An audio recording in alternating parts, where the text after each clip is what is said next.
Hello po, isang mapagpalang araw po sa bawat isa na nanonood ngayon at nakikinig. Ah, Isang pribilehiyo muli na ako po ay magamit ulit at makapagpahayag ng salita ng Lord sa bawat isa sa inyo ngayon. Hayaan niyo po na muli ay atin pong namnamin ang bawat mga salita na ating pong mapapakinggan sa oras na ito. Hayaan niyo po na gamitin din ako bilang pong instrumento para maipahayag po ang salita ng Diyos. Bago po tayo tuloy ang mag-umpisa, nais ko po na tayo ay manalangin. Tayo po ay manalangin. Dakilang Diyos na mabuti sa lahat, ako po ay nagpapasalamat muli, Lord, sa privilege na to, sa opportunity na ito, na makapagpahayag ako, Lord, na kung ano po yung nais mong sabihin sa mga kapatid ko ito, sa mga minamahal mo po, na kung saan, Lord, sa oras na ito, mangusap ka. Ang iyong salita ay mamutawi at magdulot ito ng kagalakan, ng kapanatagan sa bawat mga puso na nakikinig ngayon at nanonood sa live stream na ito. Lord, kayo po ang siyang manguna sa aming ah, pag, ah, pagninilay ng iyong salita. Gamitin mo po ako bilang iyong lingkod at I admit I can do nothing, Lord. I humble myself before you, O God. So, Father, kayo po ang siyang manguna sa oras na ito. Ito po ang aking dalangin sa pangalan ni Jesus. Amen. Amen. Kamusta po kayo? Kamusta po ang bawat isa na kung saan ay araw-araw alam ko na kinakatagpo po kayo ng Panginoon. Hindi lang tuwing midweek, hindi lang tuwing Sabado o Linggo na kung saan may gawain. I believe every day God is talking to you, God is uh, having fellowship with you. Lagi nangungusap ang Lord, oras-oras po. Kaya sa oras na ito, so let the Word of God speak to us, speak to you this moment. Ang ating pong pagkukunan ng talata na kung saan ay ating pong mapapag-aralan sa hapong ito o sa araw na ito. Matatagpuan sa Luke chapter 2 verse 2 to 20. Luke chapter 2 verse 2 to 20. So basahin ko po. Sabayin na lamang ako sa inyong mga mata. O basahin niyo po sa inyong mga mata at ating pong pakinggan. Doon ay may mga pastol na nasa parang na nagbabantay na kanilang mga tupa. Naggabing iyon at tumayo sa harapan nila ang isang anghel ng Panginoon at nagliwanag sa kapaligiran nila ang kaluwalhatian ng Panginoon. Ganoon na lamang ang kanilang pagkatakot. Ngunit sinabi sa kanila ng anghel, "Huwag kayong matakot. Ako'y may dalang magandang balita para sa inyo na magdudulot ng malaking kagalakan sa lahat ng tao." Verse 11, "Isinilang sa inyo ngayon sa bayan ni David ang tagapagligtas, ang Kristong Panginoon. Ito ang inyong palatandaan. Matatagpuan ninyo ang isang sanggol na nababalot ng lampin at nakahiga sa isang sabsaban." Biglang lumitaw kasama ng anghel ang isang malaking hukbo ng mga anghel sa kalangitan. Sila'y nagpupuri sa Diyos at umaawit. Papuri sa Diyos sa kaitaasan at sa lupa ay kapayapaan sa mga taong kinalulugdan niya. Nang makalis na ang mga anghel pabalik sa langit, ang mga pastol ay nag-usap-usap. "Tayo na sa Bethlehem, tignan natin ang pangyayari ito na ibinalita sa atin ng Panginoon."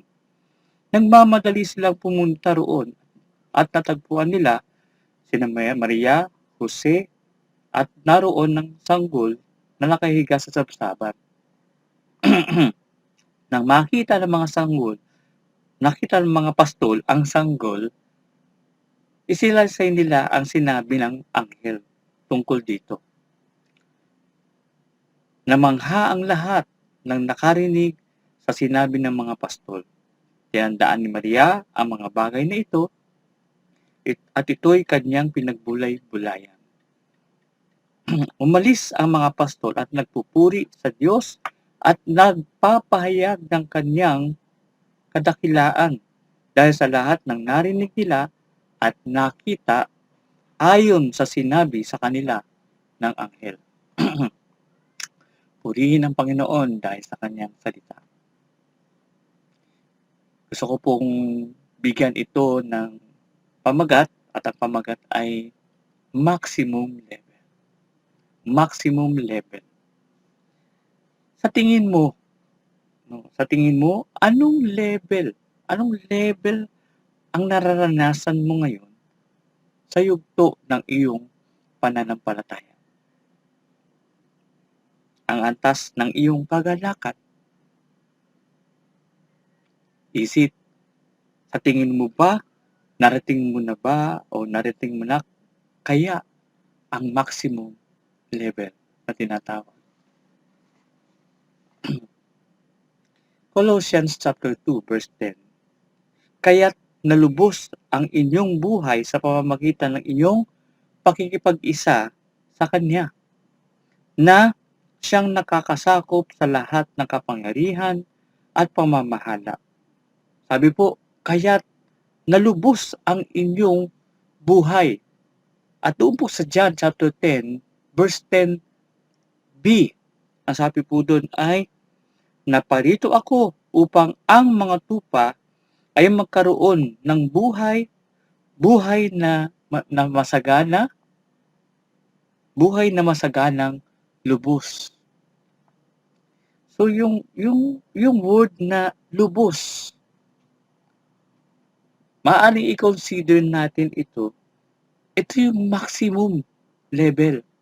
Lubos. Ibig sabihin, ito yung talagang pinakasagad, sobra, lubos. At ito yung kino-consider natin na maximum. Tayo ba ay naranasan na ba natin ito? Itong maximum level. O o nalubos ang ating buhay. Nagkaroon ng kaganapan, lubos na kaganapan. Sa tingin kaya natin, dun sa nabasa natin, sa tingin kaya natin yung anghel ay nagjo-joke doon. Nasabi niya na magdudulot ng malaking kagalakan. And yet, according to the Bible scholar, o napag-aralan din po namin sa New Testament survey at dun sa Old Testament survey, in between of Malakias at Mateo ay meron pong 400 years God's silence na tinatawag. walang patungkol sa Diyos, walang mga nangangaral. It's a years of silence, of God's silence. Tapos, may biglang lilitaw sa mga pastol na nagbabantay. Marahil pagod na pagod. So, biglang lumitaw at magsasabing, huwag kayong matakot. May mabuti akong o maganda akong balita na magdudulot ng malaking kagalakan sa lahat ng tao. And maybe, on that moment, dun sa sitwasyon ng mga pastol at sitwasyon ng mga tao on that time, in the period of silence, God's silence, biglang may ganitong balita. At ang sabi nung mga pastol, kanila ito ipinahayag sa pamilya, kila Jose, kila Mary, at ang sabi doon, sila ay namangha, na-amaze. It is because of their situation for a long years. May magandang balita. Na-amaze sila. Hindi agad sila yung tipong natuwa. Na-amaze. Parang napanganga o something na na-shock, ganun.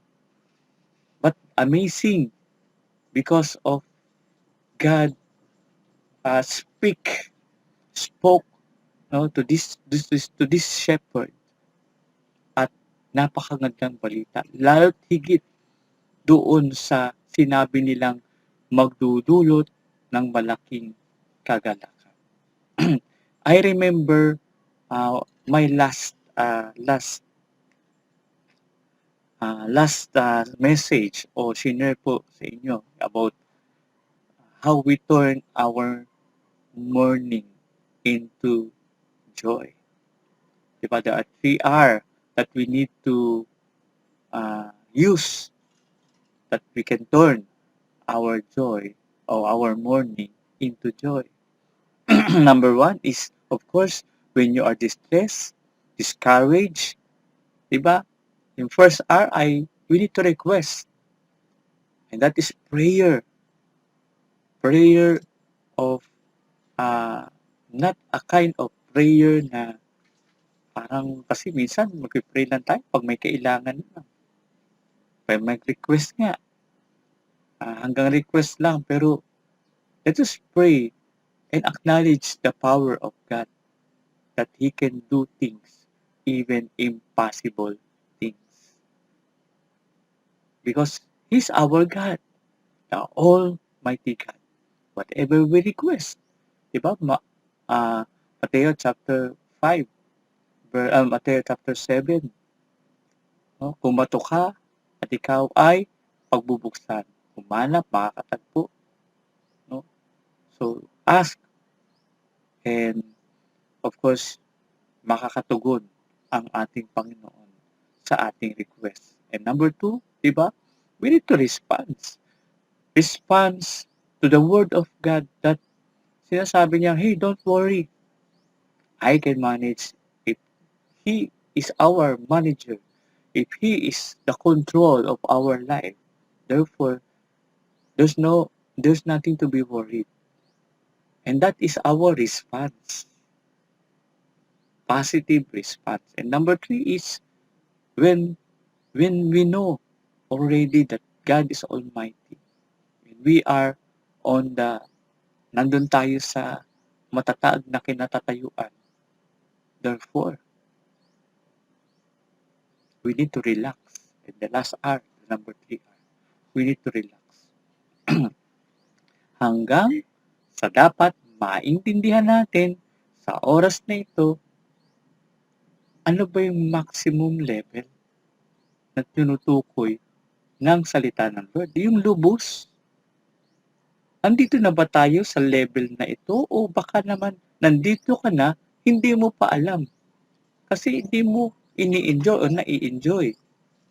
Actually, may mga ganun, nandito ka na pala nakatayo o naka-position sa magandang position, pero yet, hindi mo ma-feel because you don't know that is the right position for you, for me. So, yung tinutukoy dito na lubos na kagalakan o great joy o lubos na pamumuhay,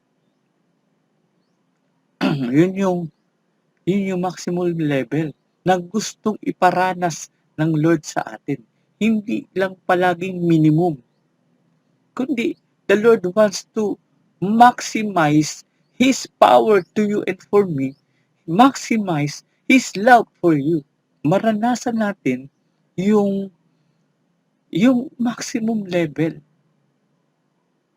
Everything that God has given to us. Hindi po nagjo-joke ang mga anghel na yon. Until now, that news, we can avail that news. Hindi lang noong panahong iyon, hanggang ngayon, yung great joy na yan na sinasabi ng anghel, we can avail it free walang bayad. Minsan binabayaran pa natin para lang tayo maging masaya, makabili ng kung ano, para lang tayo maging masaya. Kasi ang basihan ng ating kasayahan ay parang dito lang o parang sa mga bagay lang sa mundong ito. And if that is at the basis of our joy, of our, of course, that is a temporal, hindi magtatagal.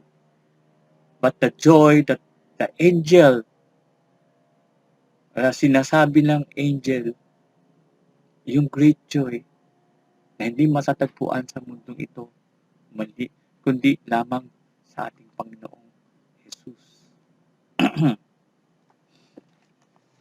So, may ilang bagay na pwede nating ma-check kung na-reach na ba natin ang maximum level.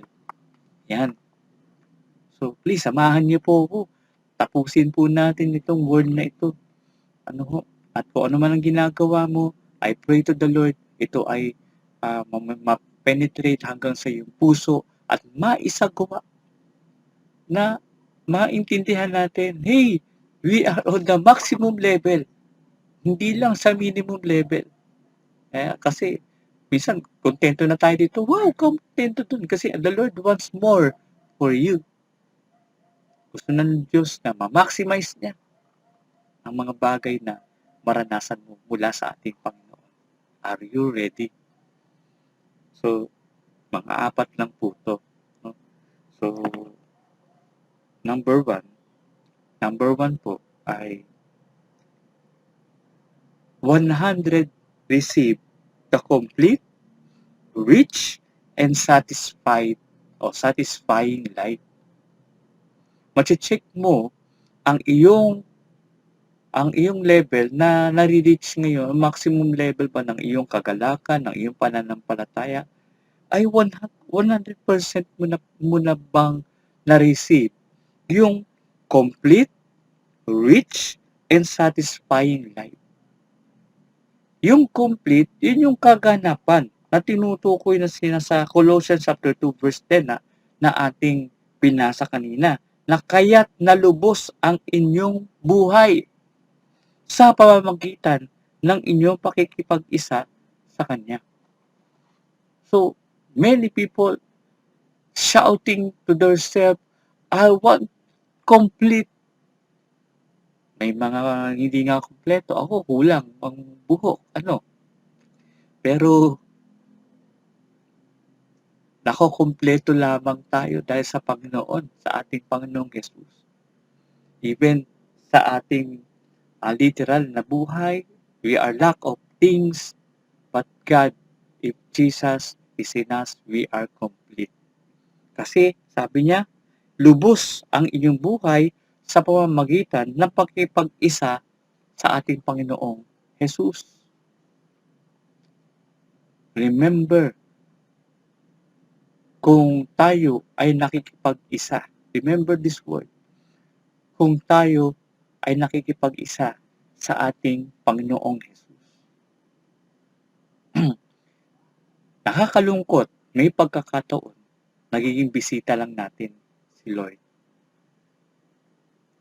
Diba? Minsan may bisita po tayo sa ating tahanan. Kapag may bisita, tuloy po kayo. Ano nangyayari? Pagkatapos bumisita, umaalis din. Parang ganun din. Ang Lord sa buhay natin, na ginagawa natin bisita ang Lord, come and go. Minsan, wini-welcome natin. Minsan ay hindi natin wini-welcome. O minsan ay, parang hindi natin siya wini-welcome. So, parang nagiging bisita. O sometimes, ay para lang na ang Lord. Minsan ay para lang natin ginagawang radio o something na Facebook. Parang ganun po na nagiging common kasi. But there is no personal.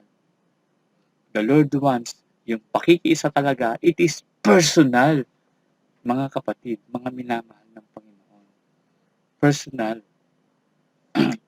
Kasi kung ito lamang yung ginagawa natin para kay Lord, this is not a 100%. This is not complete. Maaring baka nabibigay mo lang ay 1/2 of your life. Or sorry for kasi medyo gagaling ko lang po sa ubo, pero okay naman na po ngayon. So mabalik tayo mga minamahal ng Panginoon. Maybe hindi po whole, hindi po complete. So let us check it. Baka hindi pa 100%. That's why we cannot meet the maximum level. So we can enjoy it, the maximum level, if we 100% receive complete, the complete life, the rich life, and satisfying life. Are you satisfied? Or are you rich? Not a material things, hindi doon sa kayamanan, ginto, hindi po doon, kundi sa mga bagay na maka-Diyos at yung mga bagay na nais ng Diyos sa buhay natin. So, pakikipag-isa. Nawa na magawa po natin ito. Hindi lang po tuwing linggo tayo nakikipag-isa sa Panginoon. Hindi lang po tuwing Wednesday na midweek service natin tsaka tayo nakikipag-isa sa Panginoon. Dapat every day in our life, every hour in our life, we need to be united to the Lord. At kapag tayo ay united with the Lord, therefore, I believe and I guarantee you the maximum level God will experience, papa-experience ng Lord sa atin ang maximum level. So, John 10:10, so dun sa 100% receive according to the Bible, sa Colossians chapter 2 verse 10. And John 10:10, ang sabi niya ay naparito ako upang ang mga tupa ay magkaroon ng buhay. Buhay na masaganang lubos. That is maximum level. Being united with Christ. No? So, letter A. Tapos, being united with Christ. Tapos, pangalawa po na ma-check natin kung are we in the maximum level of our joy, of our faith, is number 2, enjoying the received salvation. Enjoying the received salvation. Ano ba ang pananaw natin o pamantayan natin o antas natin sa tinanggap nating kaligtasan? Ito ba ay pagkatapos ng buhay natin ngayon, natin mararanasan ang kaligtasan na tinutukoy o yung buhay na walang hanggan na tinutukoy? Mga minamahal ng Panginoon, I want to tell you that hindi lang po sa kabilang buhay, even right now, we can enjoy that kind of salvation. We can rejoice to the Lord. We can praise the Lord because of our salvation that God has given to us, that Jesus gave to us. Ang sabi po sa Isaiah chapter 61 verse 10, buong puso akong nagagalak kay Yahweh. Dahil sa Diyos ako'y nagpupuri sapagkat sinuutan niya ako ng damit ng kaligtasan at balabal ng katuwiran. Gaya ng lalaking ikakasal na ang palamuti sa ulo'y magandang bulaklak, gaya ng babaeng ikakasal na kasuot ng mga alahas. The Lord wear to us yung salvation. Now, dapat po, we need to enjoy our received salvation. That is the eternal life. very amazing sa kanila dahil sa mga bagay na napakinggan nila doon sa Panginoon. Ibinalita ng mga anghel ng Panginoon sa kanila. You know, lagi nila itong tinago, they keep, and even Mary keep it sa heart, at lagi nila itong pinagbubulay-bulay. At habang pinagbubulay-bulay ito, lalong lumalaki, lumalawak ang pakiramdam ng kagalakan. Kaya nga patuloy po natin pagbulay-bulay ang salita ng Diyos. Kasi sa patuloy po nating pagbubulay-bulay ng salita ng Diyos, lalawak ang ating pananabik, maiintindihan natin yung ganun kalaki na pag-ibig at layunin ng Diyos sa bawat isa sa atin. Pang-apat po, para ma-maximize natin o malaman natin that we are on the maximum level, we are a cheerful giver. Di po ito mawawala. Kasi ang Lord, di ba? Ganyan na lamang pag-ibig ng Diyos kahit ibinigay niya ang kanyang buktong na anak. So, yung pagiging giver, if we are in the place of maximum level, we are a cheerful giver. Tayo ay masayang nagbibigay, tayo ay hindi nagdadalawang isip para magbibigay, hindi na kung saan ay hindi iisipin mga Macedonian, di ba, sa kabila ng kanilang pagkikahus at nagawa pa nilang magbigay, na nakiusap pa sila na pwede silang tumulong, kung pwede ba silang tumulong. So yun yung abundant of heart, being a cheerful giver. At kapag yan ay nandoon sa atin, therefore, maaaring nandun tayo sa maximum level. Kawikaan chapter 11 verse 24. Ang taong mapagbigay ay lalong yumayaman. Ngunit naghihirap ang tikom ng mga kamay. Ang taong matulungin sasagana ang pamumuhay at ang marunong tumulong ay tiyak na tutulungan. Grabe, nasa pagbibigay pala ang pagyaman. Kaya maraming tao may mga tao na they are rich because they are cheerfully giver, mga Christian, lalo na mga Christian. Matthew 6:21, sapagkat kung saan naroon ang iyong kayamanan, naroon din ang iyong puso. Maliwanag po yun. Kung if you are always giving to the church, therefore yung heart mo pala ay laging nasa church, laging nasa Panginoon. Gusto mo makatulong lagi sa Panginoon because you are a cheerful giver to the church, to the poor. Sabihin nandun yung hangarin mo na makikapwa-tao at nasusunod mo ang isa sa pinakamahalagang utos. Dalawa, di ba? Mahalin mo ang ating Diyos bilang buong lakas, buong kaluluwa, buong pag-iisip, ng buong pagkatao. Mahalin natin ang ating kapwa gaya ng ating sarili. Therefore, nasusunod natin ang command ng Lord because we are cheerful giver to our fellow, to our neighbor. So, 2 Corinthians chapter 9 verse 7. So, let each one give as he purposes in his heart, not grudgingly or of necessity, for God's love a cheerful giver. So, that is the 4 things na pwede natin ma-check kung tayo ba ay ay nasa maximum level. 100% ba na-receive natin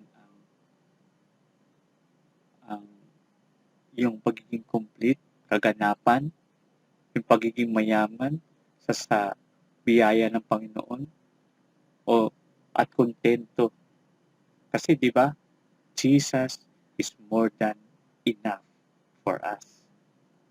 Pangalawa po, na-enjoy ba natin salvation natin na pinagkaloob ng Panginoon? na kung saan alam natin daming mga pumapasok na virus. Are we fear on that? Tayo ba ay takot doon? Na kung saan ay meron na tayong salvation. Ayoko pong magbigay ng confusing, but I want to tell you that ang Lord, kapag nasa atin, who can be against us?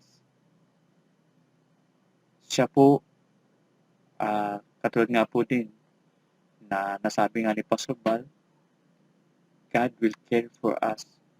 He is our good shepherd. Ano po, yung pagiging pastor, hindi magawa ng pastor dito sa lupa, but the great or the good shepherd, which is our Lord Jesus Christ, He can do a lot of things para tayo mapangalagaan, para tayo protektuhan, maging protected, because He is our shepherd, good shepherd, great shepherd.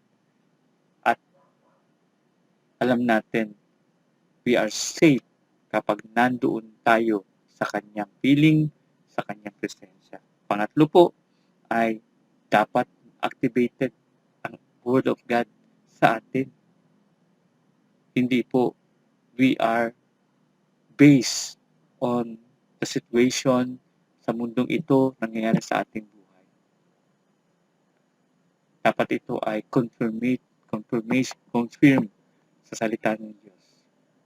Kasi the Word of God can mihiwa hanggang sa ikabuo-buto sa kaloob-looban ng ating puso, damdamin. At pang-apat, if we are checking are we in the maximum level, we are a cheerful giver. Nako, maraming ganyan na po ngayon, di ba? At alam ko, diyan po sa ating church, maraming cheerful giver.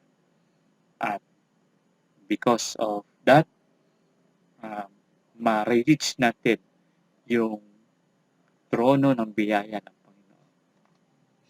And as I close, ito ang dahilan kung bakit may Pasko. Ang Pasko ay maximum level, yung pag-ibig ng Diyos. Ang mga tunay na Christian, hindi nagsasaya dahil may Pasko, kundi nagsasaya dahil natanggap ang Pasko. Iba yun. Baka yung iba, ang tagal-tagal na panahon na sinicelebrate ang Pasko, pero pagkatapos ng Pasko, wala na. Pero sa ating mga Christian, di ba, araw-araw Pasko. Kasi nandito siya sa ating puso. Amen po ba? At dahil doon, ang Pasko kasi ay si Kristo. Ano po?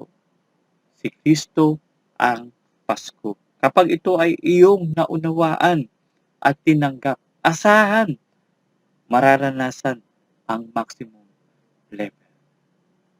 God bless po. Salamat sa inyong pakikinig. Tayo po ay manalangin. Aming Diyos na makapangyarihan sa lahat. Lord, thank you for your message, O God. Ito yung gusto mong maranasan namin, Lord. Ito po yung gusto mo na maintindihan namin how we live in the maximum level. Kasi gusto mong i-maximize, Lord, yung mga bagay-bagay sa bawat isa sa amin. That's why, Lord, I want to pray yung lack of understanding. Lord, bigyan mo pa kami ng malawak na pangunawa. Maging matalino, Panginoon, sa salita mo. Na talagang mag-grab namin, Panginoon, yung gusto mong sabihin sa amin na maranasan po namin. So, Father, I pray right now sa mga kapatiran, sa mga minamahal mo na nakikinig at nanonood po nito. Sa oras na ito, Lord, I declare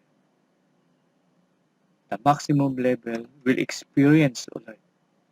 Maranasan po nila in the name of Jesus, O God.